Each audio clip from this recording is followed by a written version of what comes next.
et bienvenue sur Sauce Digital, le podcast marketing qui part à la rencontre des experts et des expertes du digital, de la Caraïbe and beyond. Moi, c'est Nala. Dans la vie, j'accompagne les entreprises dans la stratégie et la rédaction de contenu. Et c'est pas toujours facile, mais j'ai vraiment envie de continuer ce podcast. Je pense que ce podcast, c'est un peu comme un journal intime de l'entrepreneuriat, quelque part, puisqu'il témoigne quand même de pas mal de personnes que j'ai rencontrées et de choix que j'ai faits. Donc, j'espère que ça va jamais s'arrêter. Et aujourd'hui, je reçois Sébastien Fourreau, expert en Customer Experience et cofondateur de la plateforme de réservation en ligne The Welcome. Merci Nala pour cette invitation sur ce podcast que j'adore et dont j'ai déjà écouté plein d'épisodes. Je pense que tout le monde se pose cette question parce que ça fait quand même un bout de temps que tu fais débat. Qu'est-ce que tu fais en Guadeloupe ? Qu'est-ce que je fais en Guadeloupe ? Je me pose la question tous les jours. C'est la première question. Dur la première question. Et qu'est-ce que je fais en Guadeloupe ? Ça fait 3 ans maintenant que je suis en Guadeloupe. Je suis trop content d'être là. C'est un territoire que j'adore. Et qu'est-ce que je fais ici ? Je suis arrivé il y a 3 ans, la fleur au fusil, avec ma copine, et on s'est dit pourquoi pas ? On n'a qu'à tenter. Ça peut être sympathique. C'est une terre d'opportunités. Non, plus sérieusement, en vrai, moi, j'étais dans une grosse boîte avant sur Paris, et ça faisait longtemps que l'entrepreneuriat, ça me trottait dans la tête, et on s'est dit que on avait envie d'allier voyage et en même temps, moi, j'avais envie de tenter une expérience un peu start-up. Donc voilà pourquoi, quel a été l'élément déclencheur et qu'est-ce qui a fait qu'on est arrivé ici. Ok, d'accord, je vois. Effectivement, alors moi, c'est l'élément un peu start-up qui m'intrigue. Parce que on le sait, la Guadeloupe, c'est quand même relativement éloigné du territoire, de la France hexagonale. C'est pas le premier département que j'ai en tête en termes d'attractivité économique et d'opportunité. Donc, je voulais savoir qu'est-ce qui t'avait... est-ce que, tu t'es dit, c'est comme ailleurs, j'y vais ? Ou alors, est-ce que vraiment les challenges de ce territoire en particulier t'ont inspiré ? Je sais pas. C'est un peu des différents types d'entrepreneuriat. Je vais citer quelqu'un que j'aime bien, Jordan Succar, qui un jour m'a dit une phrase qu'il a pompée je ne sais où et qui m'a dit quelqu'un qui a dit il y a 2 types d'entrepreneurs, il y a les entrepreneurs visionnaires et les entrepreneurs mercenaires. Et du coup ça m'a fait rire, et en fait il dit le visionnaire, en fait c'est celui qui se dit celui ou celle qui se dit en fait j'ai une vision incroyable. Je veux créer la prochaine fintech qui va révolutionner le monde du microcrédit sur le continent africain, et du coup qui va lever des millions, mettre 10 ans à accomplir cette vision, et peut-être évidemment rater ou réussir sur ce chemin. Mais l'entrepreneur mercenaire, c'est plutôt quelqu'un qui a une mentalité un peu d'ingénieur, de réseau, quelqu'un qui résout des problèmes. Et je vois plein de petits problèmes dans mon quotidien. Pas forcément des choses qui vont changer le monde, mais plein de petits problèmes qui sont réels pour beaucoup de personnes, et se dire comment est-ce que je vais les résoudre. Et moi, c'est plus mon type d'entrepreneuriat, c'est de se dire tiens, il y a un problème là, j'ai trop envie de le résoudre, de trouver une solution pour ça. Ce qui a été un peu mon histoire quand je suis arrivé en Guadeloupe. J'ai essayé de réserver une villa quand je suis arrivé à distance, et puis j'allais sur des sites, j'envoyais une demande, et puis 48 heures plus tard, on me répondait non, c'est pas dispo, c'était pas le bon prix, tout n'est pas à jour, et puis en fait, les infos sont pas à jour. Et c'est ça qui a déclenché un peu la flamme, où je me suis dit attends, ce serait quand même vraiment cool si on pouvait réserver une villa aussi facilement qu'on fait un achat sur Amazon ou qu'on s'inscrit sur Facebook, j'en sais rien, quelque chose de fluide et facile. Ouais, j'ai l'impression que même ta réflexion autour de ça, elle est vraiment inscrite dans ta façon aussi de faire ton métier, non ? Ça va avec le fait d'être consultant, de régler des problèmes, de discuter avec les gens. Est-ce que tu peux nous expliquer un petit peu plus ce qu'est la Customer Experience ? Ouais, exactement. La Customer Experience, c'est un truc que j'ai beaucoup fait en tant que consultant, et notamment chez Google, où en gros, j'étais spécialiste UX, donc expérience utilisateur, et j'allais voir toutes les grandes marques françaises. J'étais une sorte de consultant pour eux, pour toutes les grandes marques qui dépensaient de la publicité chez Google, et j'allais analyser leur site, et je leur disais regarde, en fait, ton site, tu te rends compte que les gens l'utilisent déjà majoritairement sur mobile, alors que toi, tu l'as conçu pour être visible sur un ordinateur de bureau. Déjà, il faut que tu arrives à comprendre ce paradigme-là. Et moi, quand je vais voir des vrais utilisateurs, tes clients, et que je leur mets un téléphone dans la main et ton site dans la main, en fait, ils n'arrivent pas à l'utiliser. Ils n'arrivent pas à comprendre comment acheter. Il y a des choses qui sont pas claires pour elles et eux. Et ça fait qu'en fait, tu perds des ventes, tu perds de la crédibilité en tant que marque pour toutes ces raisons. Donc finalement, c'est ça la Customer Experience, c'est d'aller comprendre les vrais besoins des utilisateurs et utilisatrices, leur poser la question, les observer, utiliser un site web, une application ou n'importe quel autre appareil, d'ailleurs ça marche pour tout, et d'en tirer des conclusions quand on les voit rater ou pas comprendre certaines choses pour améliorer et se dire en fait tel bouton je devrais le mettre plutôt à tel endroit, telle formulation je devrais le reformuler pour que ce soit plus compréhensible et in fine que un site web ou une application génère plus d'achats, plus de ventes et donc soit plus profitable. Ok. Et est-ce que tu penses que c'est une problématique qui est associée à des entreprises de certaines tailles ou... Non, okay. C'est pour tout le monde. Ça marche. C'est pour tout le monde parce que ça peut être potentiellement pour ma grand-mère ou mon grand-père que je vois galérer à utiliser un iPhone et en fait j'ai voulu expliquer 50 fois comment faire un appel sur WhatsApp. Peut-être qu'en fait, la solution, c'est de lui poser la question, de voir pourquoi est-ce qu'il y a un problème et de lui dire, en fait, je vais te coller un post-it à l'arrière de ton iPhone parce que c'est quelque chose que tu vas mieux comprendre que si je t'envoyais une vidéo explicative. Il faut essayer de comprendre le besoin de l'utilisateur-utilisatrice et de s'adapter en fonction de ça. Ok. Et du coup, pourquoi est-ce que c'est pas une compétence qui relève de la conception du site internet, justement ? Alors, c'est une très bonne question. Ok. Parce que... il faut être très humble et s'avouer que notre cerveau est biaisé. Parfois, on pense des choses, et c'est faux. Parfois, on est sûr qu'on a raison, et c'est faux. Et donc, il faut avoir l'humilité de se dire que la grande majorité du temps, on va créer un produit, on se dit « Ah, moi, je pense que les gens devraient l'utiliser comme ça et vont vouloir l'utiliser comme ça. » Ce n'est pas le cas. Et donc, la plupart du temps, on va poser ensuite la question à un vrai client, une vraie cliente, et on s'aperçoit que, en fait, ils n'utilisent pas du tout le produit de la même manière, ils n'ont pas du tout les mêmes besoins, ni les mêmes attentes. Un exemple très concret, nous, sur The Welcome, j'avais fait un super site qui marchait bien, on pouvait voir tous les prix en ligne, les disponibilités en ligne des villas, payer avec sa carte bleue, tout est nickel. Pour moi, ça me va, je me dis, en tant qu'utilisateur, c'est vraiment ce à quoi je m'attendais. Mais on s'aperçoit qu'il y a beaucoup de personnes qui ont du mal à utiliser un site web, qui comprennent pas forcément le principe de je dois sélectionner des dates d'abord et ensuite je vois les logements qui sont disponibles et en fait qui par tous les moyens essaient de chercher un numéro de téléphone ou un numéro WhatsApp pour pouvoir dialoguer avec un humain parce que c'est leur manière de faire une réservation de logement de vacances. Et donc en fait, on a vu ça, on s'est adapté, on a vu que sur le site, des gens cliquaient dans tous les sens, essayaient de se débattre pour trouver quelque chose qui n'existait pas. Et au moment où on a implémenté un bouton « Contactez-nous sur WhatsApp », ça a été la révélation. Et beaucoup de personnes qui ont trouvé une solution à leurs problèmes via cette implémentation. Et quels outils tu as utilisés justement pour analyser le comportement des utilisateurs sur ton site ? Alors, beaucoup de choses. Un truc que j'adore, c'est les interviews utilisateurs. Donc, c'est... mettre quelqu'un, prendre 1 heure avec quelqu'un en vrai potentiellement et lui mettre un téléphone, un ordinateur entre les mains et lui donner lui dire voilà ton but c'est de réserver une super location de vacances pour toi et ta famille et de voir comment la personne se débrouille sans lui donner plus d'informations de ça et de voir un petit peu quels sont les points de friction. Ça peut se faire d'ailleurs en ligne. Il y a des plateformes comme User Testing ou Testapi qui permettent d'ailleurs de recruter et de dire j'aimerais recruter 10-15 personnes de ce type de profil-là, de cette classe d'âge-là, et leur faire tester mon site. Et ensuite, on reçoit des vidéos, interviews de ces personnes qui décrivent à haute voix ce qu'elles sont en train de faire sur le site. On s'aperçoit qu'il y a des gens... J'ai été de l'autre côté. Ouais. Tu as testé toi-même ? Non, je gagnais 5 € pour faire des tests sur Stapic quand j'étais étudiante. Ouais. Je me suis dit, c'était un petit peu dans ma période, comment gagner de l'argent rapidement sans aucune qualification. Il y a eu ça et j'ai été cliente mystère aussi. Ok. Donc voilà.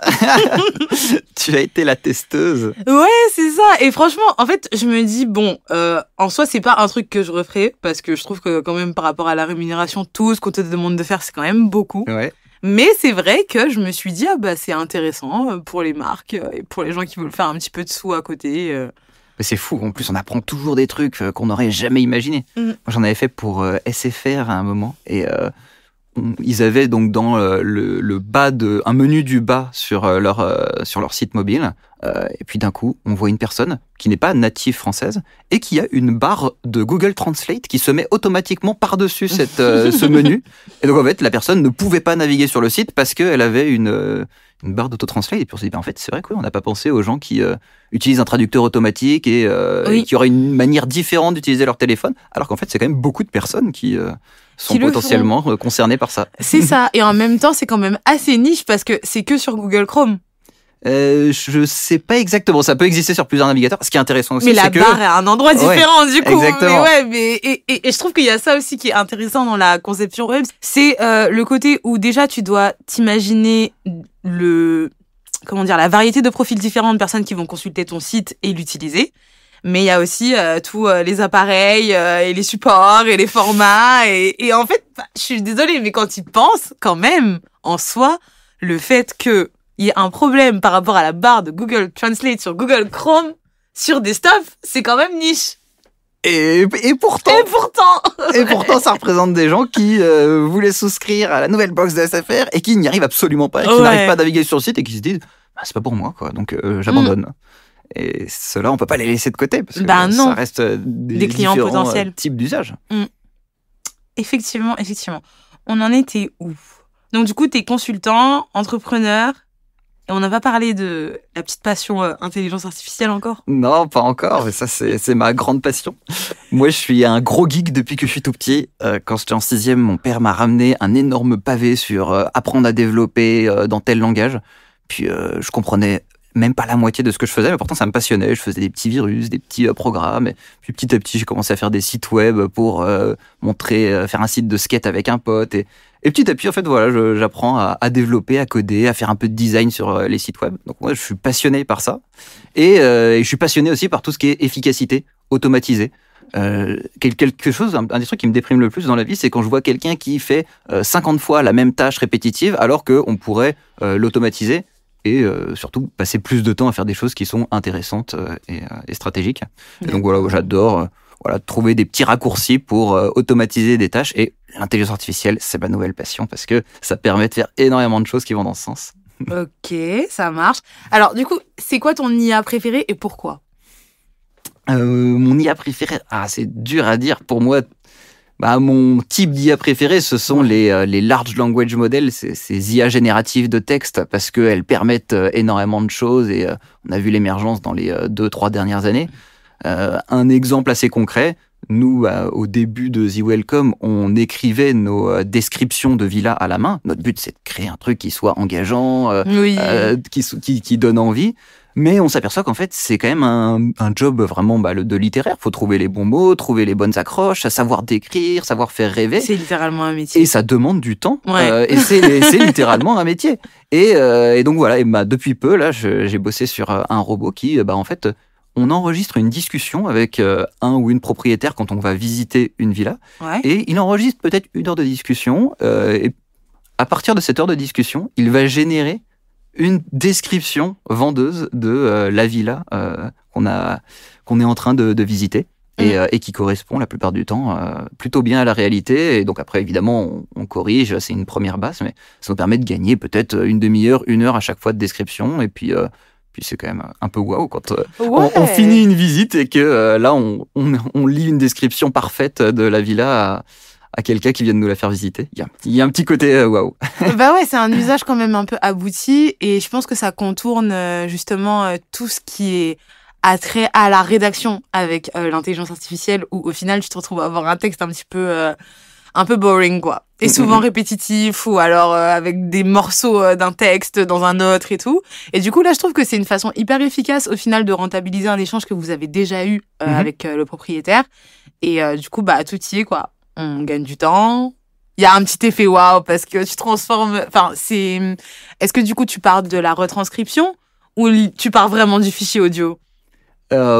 Finalement, le fichier audio est retranscrit et c'est cette retranscription qui permet d'extraire des éléments. Et ensuite, après, nous, notre petit robot, on lui a donné des instructions en lui disant, il faut mettre en avant la proximité avec la plage, des éléments comme une vue mer ou une piscine, parce que c'est ça qui est attrayant et que les personnes vont rechercher.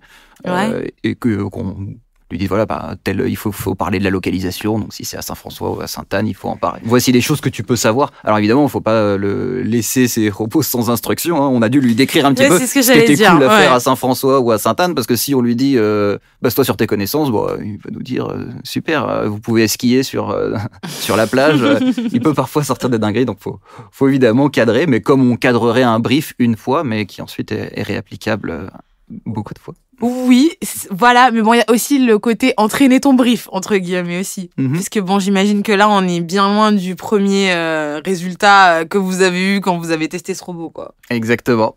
C'est un travail de longue haleine, on met des petites modifications tous les jours pour que ça s'améliore. Ouais, c'est exactement ça.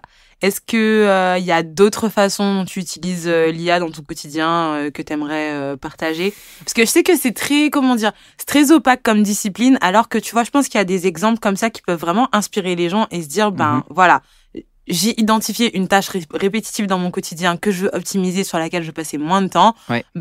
C'est ça la réflexion. Je pense qu'il s'agit de comprendre la réflexion. Parce que souvent, il y a toujours un truc qui manque, tu vois. En mode, l'idée, elle est bien, la tâche aussi, mais c'est le prompt ou l'entraînement qui laisse un peu à désirer et on se retrouve au final à faire un truc un peu bateau et à se dire « Ah bon, ça marche pas ». Mais en fait, c'est parce qu'il y a vraiment une culture de l'itération autour, donc voilà quoi, si t'as d'autres astuces comme ça à partager, c'est cool. J'ai peut-être un autre truc, moi, qui m'amuse et en même temps que je trouve qui sort un peu du cadre. Souvent, on va nous dire, ça permet d'automatiser quelque chose qu'on sait déjà faire. Mais pas forcément. Oui, il y a un cas que je trouve assez marrant. Parfois, donc, il y a peut-être une réservation sur 10, une réservation sur 20 où il y a des gens qui ont quelque chose à redire. Ils viennent parfois nous dire, il y a tel truc qui m'a pas plu. Et parfois, ça peut, comme toute situation, comme tout échange humain, ça peut aussi générer des frustrations et monter dans les tours. Et en fait, c'est assez difficile de gérer une situation comme ça parce qu'on peut rapidement se dire, personnellement, je me sens impliqué dans ce truc-là, alors que finalement, ça reste juste des éléments factuels sur lesquels on échange. Et en fait, moi, j'ai paramétré un espèce de petit robot que j'ai appelé Sigmund, qui finalement nous aide à prendre du recul et à avoir un peu plus la tête froide. Et en fait, on lui fait un résumé des échanges qu'on a eus et il va nous donner des conseils sur la manière de répondre. Dire, attends, là, j'ai l'impression que t'es un peu trop impliqué, tu devrais peut-être attendre demain avant de répondre. Là, peut-être que si tu comptais répondre ça, réfléchis peut-être un peu à froid. Est-ce que t'es sûr que tu devrais pas plutôt proposer une solution de telle manière? En fait, qui va être un œil extérieur et qui va nous aider à prendre du recul. Donc, on le sait à tête froide qu'on devrait prendre du recul, mais quand on est dans le jus, pas forcément. Et donc, ça peut être un autre type d'usage, se faire conseiller dans des moments où on a un doute par un robot, évidemment, qui a des paramètres, mais qui peut donner des bonnes idées qu'on aurait eues au préalable et nous les rappeler. Ouais. Et puis, tout simplement nous aider à nous débarrasser de nos biais, ce qui est très, très difficile. Surtout quand c'est ton projet. Parce que, en fait, t'en parlais tout à l'heure et je me disais, mais comment dire, c'est difficile de se débarrasser de ses biais, surtout quand t'es entrepreneur, tu vois, quand on parlait des exemples de sites internet, etc. Puisqu'il y a un côté où ce projet, il existe parce qu'il y a personne à part toi qui croit aussi fort, en fait. Donc, comment ne pas se dire, non, mais moi, je sais que tous les gens sur mon site, ils se comportent comme ça, tu vois. Comment ne pas tomber là-dedans aussi? Alors qu'au final, au quotidien, dans ton quotidien d'entrepreneur et de chef d'entreprise, c'est quelque chose auquel on fait appel énormément, puisque à chaque fois, c'est en mode, t'as pas forcément réinventé la roue, c'est pas forcément révolutionnaire ce que tu fais, mais apparemment, la façon dont tu le fais porte ses fruits. Donc, on aimerait bien entendre ton avis dessus. Moi, je trouve que c'est facile de déborder, hein. Ouais, c'est facile de se dire, je fonce, je vais dans la direction. Après, c'est dur, Parce que c'est moi qui ai fait tout ça. Bon, après, là, on tombe dans l'ego trip, mais t'as compris ce que je voulais dire. Ouais, je comprends. Mais c'est vrai que c'est dur de peser et je pense que il y a j'ai entendu beaucoup d'entrepreneurs, entrepreneuses faire ce retour de se dire, OK, il faut arriver à juger tous les retours qu'on te donne et tous ceux qui sont bons à prendre et trier ceux qui sont anecdotiques et où on se dit, oui, ça, je les comprends, mais je vais pas les prioriser parce que c'est pas dans ma vision. J'ai potentiellement des ressources limitées, donc je vais faire uniquement tel projet, même si j'entends, mais je le ferai pas tout de suite. Et donc, finalement, j'ai une grande liste de retours. Mm-hmm. Il y en a certains qui sont pas pertinents et qu'on peut jeter. Il y en a une grande partie qui sont très pertinents, mais il y en a qu'une partie on va vraiment prendre en compte parce que on a un temps limité et que parfois ça correspond pas forcément à notre vision. Nous, typiquement, il y a énormément de personnes qui nous disent on a besoin de vous contacter par téléphone, à quel numéro je peux vous joindre? Mais ma vision à moi, c'est que je ne veux pas qu'on soit un call center à devoir répondre en permanence au téléphone. Je veux qu'on conserve une certaine liberté pour moi, pour mes salariés, parce que c'est pas ma vision du monde que de devoir répondre en 24 heures sur 24 à un téléphone. Et donc, on refuse de donner on refuse d'aller dans le sens de nos utilisateurs, même si ça nous permettrait de faire plus de ventes. C'est un retour légitime, mais ma vision, c'est qu'on ne doit pas le faire parce qu'on n'a pas envie de le faire et que On souhaiterait plutôt donner toutes les clés pour que notre site soit tellement intuitif que les gens l'utilisent en autonomie ou nous contactent via WhatsApp plutôt que de devoir être en synchrone avec eux au téléphone. Ce qui est un modèle différent. Ok, donc la réponse à tout ça, c'est qu'il faut avoir une vision claire.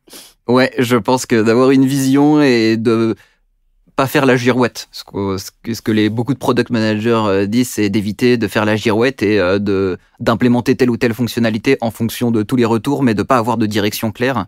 Et dès qu'un client nous fait un retour, tout de suite à essayer de mettre une nouvelle fonctionnalité, et puis après on fait une sorte de patchwork de fonctionnalités qui correspondent plus vraiment à la vision initiale d'un truc cohérent.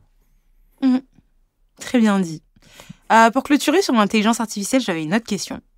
C'est que en soi, l'efficacité de l'intelligence artificielle repose sur des larges volumes de données. Oui. On est sur un petit territoire. C'est une très bonne question. Ouais, j'ai pas besoin de continuer. T'as compris où est-ce que je voulais en venir. Comment on fait pour avoir des datasets de qualité en Guadeloupe?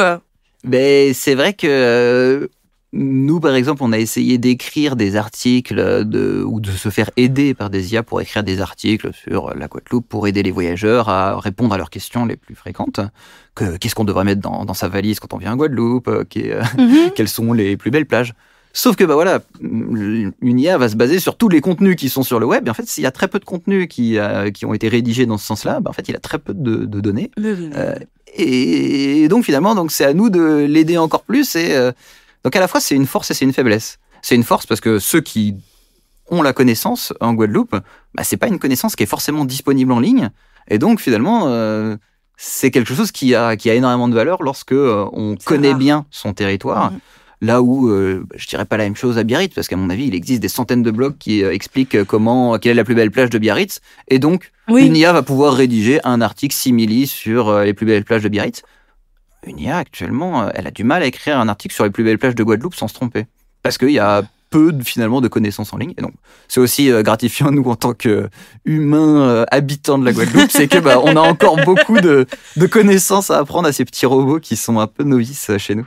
Oui. Mais c'est vrai que le fait de pouvoir utiliser cette technologie à son plein potentiel, des fois, je trouve que ne pas avoir accès à des données aussi qualitatives par rapport à la taille de notre territoire, ça peut être embêtant, surtout dans le cadre de la création de contenu. C'est clair. Et il y a également, par exemple, la maîtrise de la langue. Il y a beaucoup de contenu en anglais, beaucoup de contenu en espagnol ou en français dans le monde, moins de contenu en créole. Donc potentiellement, si on veut faire de la création de contenu en créole, ça peut être plus compliqué. Il y a de la place, mais en même temps, ça peut être plus compliqué parce que l'IA va être un peu moins entraînée sur ce type de contenu, va peut-être mélanger certains créoles, et donc ça va être un peu plus complexe. Mais en même temps, plus on va générer de données, plus, en tout cas, ces sujets seront mieux maîtrisés par les IA et pourront nous servir à nous par la suite. Ouais, au final, l'IA, elle est à l'image de la connaissance un peu mainstream, quoi. Ouais. dont la Guadeloupe ne fait pas partie, visiblement. Mais c'est pas grave, bientôt. D'ailleurs, à propos de la Guadeloupe, quels sont les pièges à éviter quand on veut lancer son business en Guadeloupe? Les pièges à éviter lorsqu'on veut lancer son business en Guadeloupe, c'est une bonne question. Attends, j'essaye de trouver C'est toujours une bonne question avec toi. Je crois que j'ai jamais autant entendu. C'est une bonne question. C'est une bonne question. Du coup, je commence à me demander si c'était vraiment des bonnes questions. Mais bon. Celle-ci, elle est dure. Celle-ci, elle est dure parce que ça dépend. Tu n'es pas obligé de répondre. Ça dépend vraiment du type de business. J'aurais envie de dire... Une start-up. J'aurais envie de dire, ce n'est pas nécessaire de révolutionner le monde pour créer une start-up qui a du succès, que ce soit en Guadeloupe ou à d'autres endroits dans le monde, ça s'applique aussi. C'est-à-dire qu'en fait, en Guadeloupe, c'est-à-dire qu'il y a énormément de choses qu'on voit au quotidien qui sont des choses qui sont faites par ailleurs dans le monde, aux États-Unis ou en métropole, et qui ne sont pas faites ici. En fait, c'est une opportunité incroyable de prendre un modèle, l'adapter évidemment, parce qu'il faut toujours l'adapter, on peut jamais faire un copier-coller parfait, et de lancer un business qui finalement a du sens.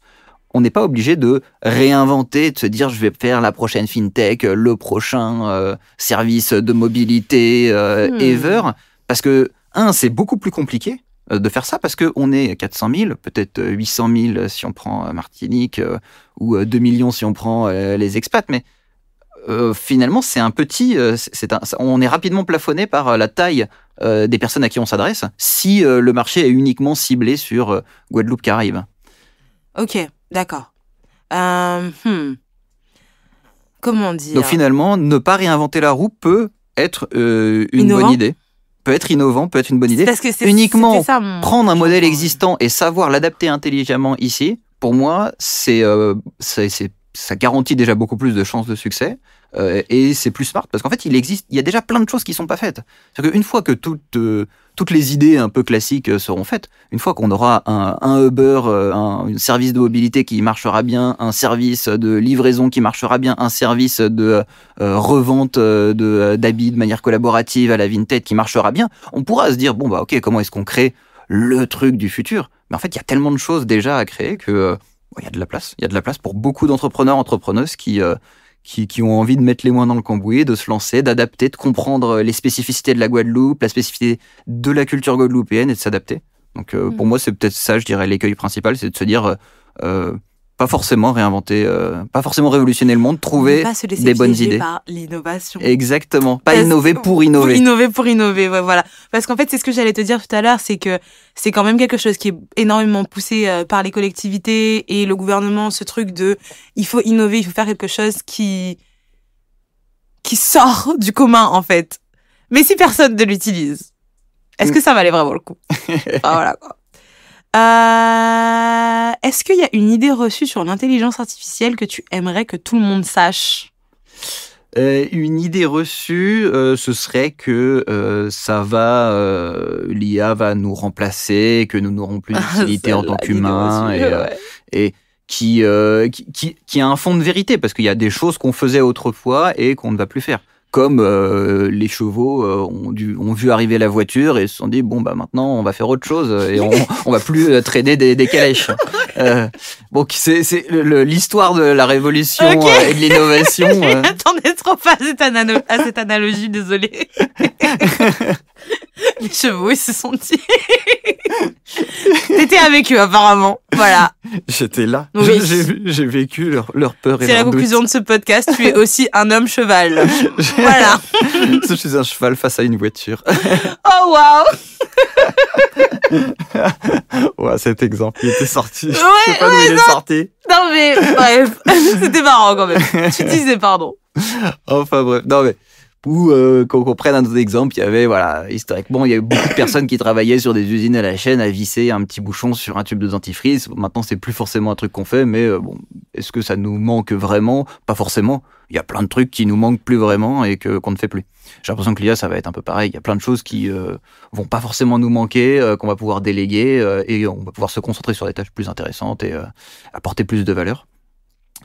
Et il y a il y a aussi une autre idée reçue, c'est finalement un peu comme dans toute grande révolution, les élites vont en profiter et les personnes qui, par exemple, ont fait le moins d'études vont le moins en profiter. Et pas forcément. Ouais, ça s'est pas passé comme ça avec Internet, hein. Ça s'est pas passé comme ça avec Internet, mais il y a quelque chose, moi, qui me fait espérer à finalement un peu plus d'égalité grâce aux IA. C'est qu'en fait, on s'aperçoit que quand on parle à une IA, quelle que soit la manière dont on va formuler la requête, l'IA va nous aider à la reformuler, à la restructurer. Et finalement, qu'on pose une question de manière vraiment détaillée et précise, ou qu'on la pose de manière un peu plus dans le flou artistique, finalement, on va parfois arriver un peu au même résultat.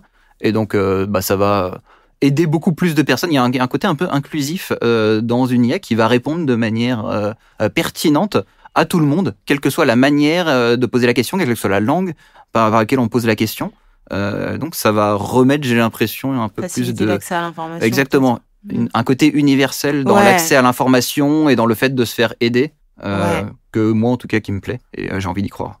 Je suis assez d'accord. Storytime. Storytime. Quelle est ta meilleure anecdote ou ta pire expérience depuis que tu as lancé The Welcome? Waouh. Waouh, j'aurais dû le préparer avant ça. C'est dur à trouver comme ça. Moi, je me suis dit que t'en aurais plein, puisque, bon, pour ceux qui ne le savent pas, on travaille au même endroit. Et t'as quand même t'as pas des anecdotes tous les jours, mais voilà, quoi. Le tourisme est un secteur haut en couleur, on va dire. Oui. Quoi raconter? Non, c'est dur sans tomber dans le pathos. Raconter des bêtises. Tu fais ce que tu veux. Enfin, en soi, c'est... Comment dire? S'il y a bien... Je pense pas qu'il y a beaucoup d'endroits où on va te demander de revenir en détail sur ta pire ou ta meilleure expérience par rapport à ta boîte, tu vois. Et ça m'étonnerait aussi que la personne dont tu vas parler écoute ce podcast. Voilà. Si on parle franchement. Non, qu'est-ce que je peux raconter? Non, ma meilleure expérience, c'est le fait de voir la boîte se développer au quotidien. Donc ça, c'est une réponse un peu. Et ça, c'est une expérience continue, ouais. Je veux dire, il y a mieux quand même. Sébastien, tu loues des villas. Oui. Voilà. Non, ma meilleure expérience, je dirais, c'est quand il y a une bande d'influenceurs qui sont arrivés de métropole et qui d'un coup, il y a quelqu'un qui me contacte et qui a 3 millions d'abonnés sur Instagram et il fait oui, on aimerait bien louer cette villa. Est-ce qu'on peut faire une collab et tout? Et puis finalement, on négocie et Ok. on se retrouve en fait à prendre un petit déj avec eux dans une villa avec finalement, si on faisait le compte de tous les Instagrammeurs qu'on avait, on devait facilement péter les 10 ou 15 millions d'abonnés. Donc c'était très drôle. C'était assez fou de les voir d'ailleurs faire des placements produits à toute berzingue dans la maison avec du make-up. Rentabiliser la villa. Ouais, c'est ça. Le moment où on leur a dit c'est la villa préférée de Teddy Riner, là ils étaient fous. C'était vrai ou pas? Ouais, en tout cas il y vient de temps en temps. Donc. Mais il t'a pas dit que c'était sa villa préférée. Non mais après je comprends. Franchement. Any marketing is good marketing. Ouais. Voilà. Donc voilà, ça nous a bien fait marrer de voir un autre type de clientèle et pas la famille qui vient tranquillement pour ses vacances pépères, mais de voir excusez-nous d'être normaux, bande, Sébastien. Excusez-nous, franchement. Une bande de gens et puis après avec des vidéos dans tous les sens, notamment celle de Spark Dies qui est assez marrante. Il a une chaîne YouTube et donc il y a des vidéos sur la Guadeloupe de son passage en Guadeloupe, d'ailleurs qui ont été assez vues Cool. Et dont certaines dans une de nos villas. Donc on est en mode oh trop bien. Oh, vous avez fait ça dans la villa? Ah ouais, ça c'est un petit peu le... Ouais, voilà, c'est ça. Je pense que, bon. Non, je rigole. Après, oui, tu sais, les gens quand ils sont en vacances, forcément... Mais bon. Et après, voilà, dans la pire expérience, une fois, il y a quelqu'un qui a fait une fête dans une villa. On lui a dit, voilà, vous aviez pas le droit, c'est pas cool. Les voisins ont appelé, il faudrait partir maintenant. Et puis qui m'a dit, si tu veux que je parte, tu viens me chercher. Et là, voilà, ça a été... Ah ouais, d'accord, quand même. Ça a été une expérience moins agréable, mais bon, on s'en est sorti par le haut. T'as été le chercher ou pas? Non, je me suis dit que j'allais être le plus intelligent dans cette histoire. Comment est-ce que l'intelligence artificielle va évoluer dans la Caraïbe selon toi? Tu m'as déjà répondu en soi. Est-ce que tu as quelque chose à rajouter? Je pense que ça va beaucoup aider pour la génération de vidéos quand ce sera prêt aussi. Parce que ça, j'ai l'impression qu'en Guadeloupe, on est très prolifique sur la création de contenu vidéo, que ce soit des clips artistiques, musicaux. Oui. Enfin, l'art, pour le coup, on a une vraie force en termes de production d'art, quel que soit de la musique, des graphes. Là, je passais devant le Centre des Arts tout à l'heure, que je trouve incroyable. Et je pense que ça, quand les IA de création vidéo vont pouvoir prendre ces choses-là, s'en inspirer, les remixer, on va peut-être voir des trucs incroyables émerger. Donc c'est peut-être ça, un des trucs qui va nous faire nous différencier en tant que territoire et où les IA vont finalement permettre d'explorer des nouveaux champs. Je pense que ça va être le côté artistique. C'est marrant parce que c'est déjà au final ce qui nous différencie pas mal. Moi, à chaque fois que je suis un peu à l'étranger, enfin dans des endroits où on n'est pas censé trop connaître la Guadeloupe, je me dis, je suis quand même hyper fière de venir d'un endroit aussi petit qui fait autant de bruit, quoi. Ouais. Parce que quand tu regardes vraiment à l'échelle de la planète, la Guadeloupe, c'est vraiment une particule. Et je trouve ça toujours fou quand ce talent, justement, il est reconnu. Et ça passe énormément par tout ce qui est artistique. Et donc, du coup, de voir l'IA comme... pas une extension de ça, mais quelque chose qui permettrait encore plus, tu vois, de servir le rayonnement de la Guadeloupe. Je trouve ça beau et je trouve ça encore plus beau que ça passe par l'art et la culture. Oui. Voilà. Mais c'est la fin, hein, déjà. Déjà. Mais oui. déjà, est-ce C'est qu'il y a passé quelque trop vite. chose dont t'as l'impression que t'as pas parlé, que t'aurais un petit peu plus aimé développer? Oui, il y en a un. Un truc qui me trotte dans la tête depuis un moment et c'est plutôt une lettre ouverte dont j'adore en parler. Mais un truc qui, un peu mon rapport d'étonnement quand je suis arrivé en Guadeloupe et dans mon chemin entrepreneurial, c'est que en fait, on est assez fort pour se complimenter, mais pas assez fort pour collaborer. Je m'explique. D'accord. Nos cerveaux, j'ai l'impression que parfois, en fait, ils ne font que s'additionner alors qu'ils pourraient se multiplier. Un exemple concret, il y a beaucoup d'endroits quand on fait des partenariats dans des grosses boîtes, on n'est pas forcément en train de devenir meilleur ami avec la personne. On arrive, en une demi-heure, c'est plié. Bonjour, tu fais quoi? Ah, toi, tu fais quoi? Ok, comment est-ce qu'on pourrait collaborer? Quelles sont nos zones de collaboration? Comment est-ce que nos cerveaux pourraient se multiplier plutôt que s'additionner? Et puis, à la fin, on repart avec des actions et puis on lance le truc. On n'est pas devenu meilleur ami, mais il s'est passé un truc et on a vraiment créé un truc qui n'aurait pas pu se créer. Ouais. Alors que dans mes rencontres ici, j'ai l'impression qu'il y a beaucoup de personnes avec qui je les rencontre et c'est incroyable humainement. On devient meilleur pote, on passe une heure, on se dit mais on va faire des grandes choses, mais bien sûr il y a plein de trucs qu'on devrait faire ensemble et ça donne pas forcément quelque chose derrière. Et finalement arriver à switcher de ce mode de on se complimente, on est sympa entre nous, à ce mode de il faut qu'on collabore, il faut qu'on crée plus de valeur, qu'on multiplie nos cerveaux. Je pense que ça c'est un truc sur lequel moi j'essaye d'œuvrer et de bosser et je pense que c'est un sujet intéressant à développer et à travailler ensemble quoi pour que finalement en fait on est plein d'entrepreneurs et entrepreneuses et que en fait le fait qu'on soit beaucoup tous au même endroit ça devienne une force et que ce soit pas juste des expériences un peu séparées et qu'on s'entraide en fait. Je vois ce que tu veux dire et pour moi ça passe par en tout cas dans ce que j'essaye de faire ça passe beaucoup par la représentation. Je pense que des fois, on peut se dire qu'on va manquer de légitimité sur un sujet ou qu'on n'a pas sa place pour s'exprimer dessus parce que notre façon de le faire ne correspond pas à la bonne façon de le faire. Et en fait, moi, c'est ce que j'aimerais montrer, que ce soit à travers ce podcast ou même toutes les collaborations que je fais. Il y a un côté, en fait, toi aussi, tu peux le faire. Il suffit d'avoir de la discipline et de la motivation et tu peux le faire. Il s'agit pas d'avoir l'idée, en fait, parce que l'idée, elle est déjà là. Il s'agit de la mener à bien. Donc, je te rejoins dans le fait que y a un côté où les gens parlent beaucoup. Les gens parlent beaucoup, ils parlent beaucoup, ils font pas grand-chose. Mais je pense que ça part de discussion et de création aussi d'espace de rencontres et de discussions. Tu parlais du Centre des Arts. Pour moi, le Centre des Arts, c'est pas exactement en rapport avec nos métiers, tu vois, mais plus sur la profusion de l'art guadeloupéen, son importance, l'importance même du graphe à Pointe-à-Pitre dans l'histoire artistique guadeloupéenne, tu vois. C'est quand même un lieu qui est emblématique et où des artistes se retrouvent pour échanger. Et en fait, je pense que côté entrepreneuriat, on n'a pas ce truc. Parce que forcément, capitalisme, of course, c'est toujours lié à une institution ou à une initiative qui est plus grande. Et au final, on se dit, on va tous se retrouver quelque part, on va tous faire quelque chose.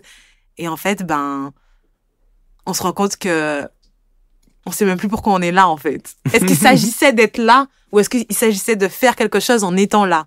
Et je sais que c'est une question que je me pose beaucoup. Et je sais pas, en fait, quelle est la solution. Parce que je pense que dès qu'il y a de l'intérêt autour de quelque chose, c'est forcément dilué à chaque fois, en fait. Parce qu'en fait, tu vois, cet engouement dont tu parles, j'ai l'impression que c'est celui que j'avais quand je suis arrivée.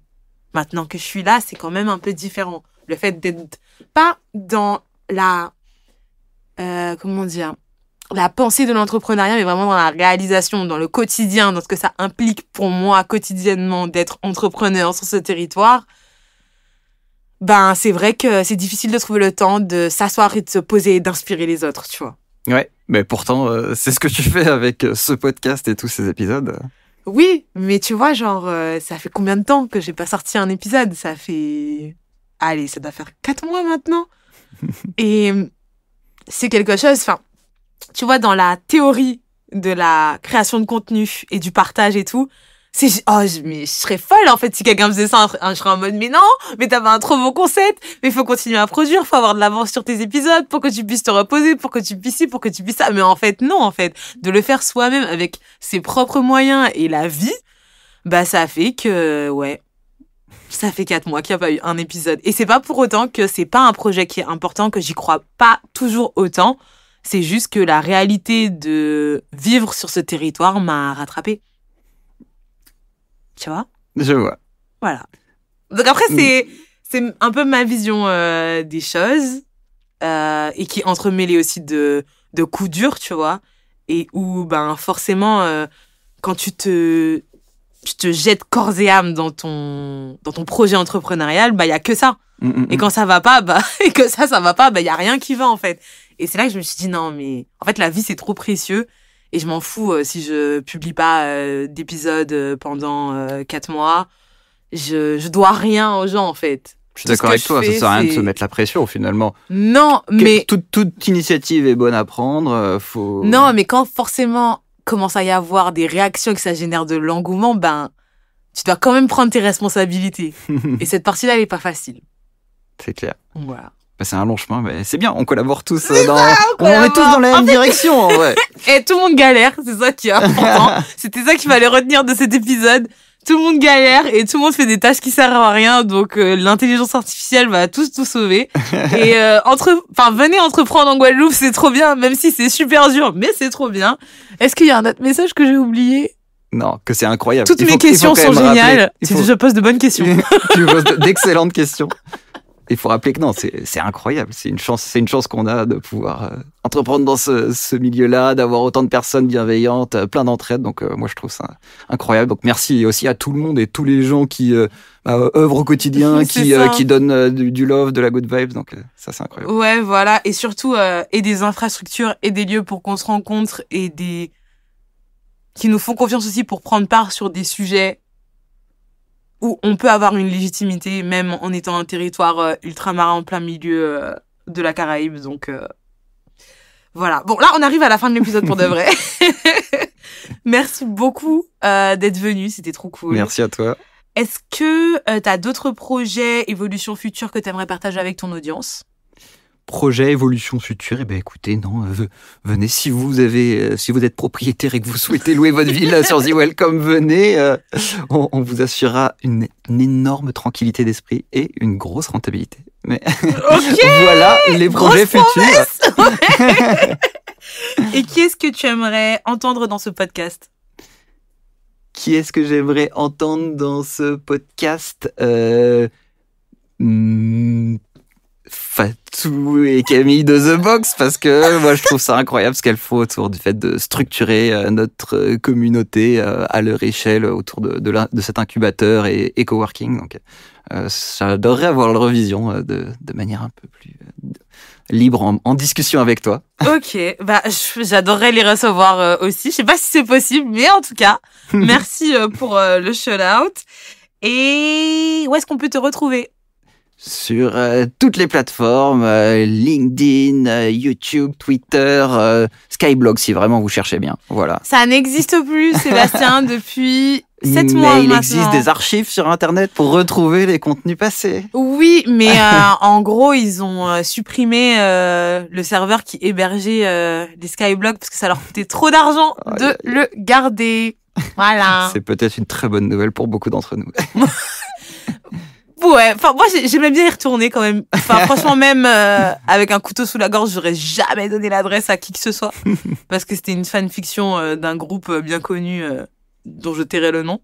Mais j'aimais bien y retourner. C'est vraiment en mode. Je vais le retrouver. Tu veux savoir c'était comment la vie en 2009 ?